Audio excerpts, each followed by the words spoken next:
ভোলার ধনিয়া ইউনিয়নে ধানের শীষের পক্ষে গণসংযোগ ও মিছিল অনুষ্ঠিত। আসন্ন ত্রয়োদশ জাতীয় সংসদ নির্বাচন সামনে রেখে ধানের শীষের পক্ষে ভোলা সদর উপজেলার ধনিয়া ইউনিয়নে ব্যাপক গণসংযোগ ও মিছিল অনুষ্ঠিত হয়েছে।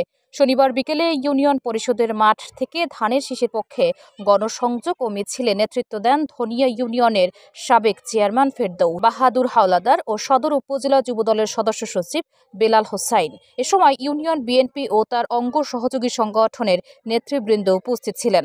পরে তুলাতুলি সংক্ষিপ্ত সমাবেশে বক্তারা বলেন, জনগণের সরকার প্রতিষ্ঠায় ধানের শীষ ছাড়া বিকল্প নেই, তাই ভোট বিকল্প ঘটিয়ে বিএনপির ধানের শীষের মনোনীত প্রার্থী আলহাজ গোলাম নবী আলমগীর বিপুল ভোটে বিজয়ী করতে হবে এবং বুঝিয়ে দিতে হবে গোলাম নবী আলমগীর সঠিক আর যোগ্য প্রার্থী। ভোলা 1 আসনে বিএনপি সঠিক ব্যক্তিকেই মনোনীত করেছে।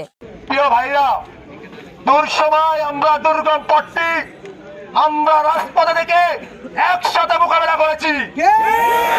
নির্বাচন আসতেছে, সেই ষড়যন্ত্রকে রুখে দেওয়ার জন্য আমরা যারা নির্যাতিত ভাইরা ছিলাম রাজপথে, আগামীতে আমরা একত্রিত হয়ে ঐক্যবদ্ধ হয়ে রাজপথে ইনশাআল্লাহ ধানের শীষের মার্কাকে বিজয় করব। আমরা প্রতিজ্ঞা করেছি, আগামীর যে নির্বাচন হবে সেই নির্বাচনে সকল মত দল মত নির্বিশেষে ঐক্যবদ্ধ হয়ে গোলাম নবী আলমগীরকে আমরা বিজয় করবো ইনশাআল্লাহ।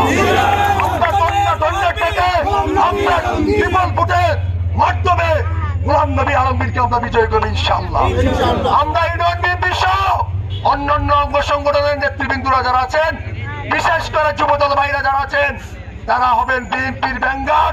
প্রত্যেকটি কেন্দ্রে, প্রত্যেকটি মহল্লা, প্রত্যেকটি অলিতে গলিতে যুবদল ব্যাঙ্গার হিসাবে কাজ করবে ইনশাআল্লাহ। আমরা ব্রিটিশ সরকারের রক্তচক্র উপেক্ষা করে রাস্তায় দাঁড়িয়েছি, 15 বছর 8 মাস নিরলস পরিশ্রম করেছি। আমরা কাউকে ভয় পাই না। মেয়াদ উত্তীর্ণ কমিটি আমাদেরকে পরিচালনা করতে পারে না। আমি জেলা এবং সঞ্চালন নেতৃবৃন্দকে বলবো, আপনারা অচিরে একটি সুন্দর সুশৃঙ্খল কমিটি দিবেন। যেই কমিটি হবে জাতীয়তাবাদী পরিবার জিয়া পরিবারের, যেই কমিটি হবে আলমগীর হাজী আসিফ ভাইদের, যেই কমিটি হবে বিএনপির গণমানুষের। কোন ব্যক্তির যেন না হয়, ইউপি নির্বাচনের যেন না হয়। আমরা চাই ধানের শীষ বাঁচলে আপনি আমি বাঁচবো, ধানের শীষ না বাঁচলে আমি আপনি বাঁচবো না। আমাদের আগে প্রত্যাশা ধানের শীষ যার হাতে আমরা সবাই তার সাথে ইনশাআল্লাহ।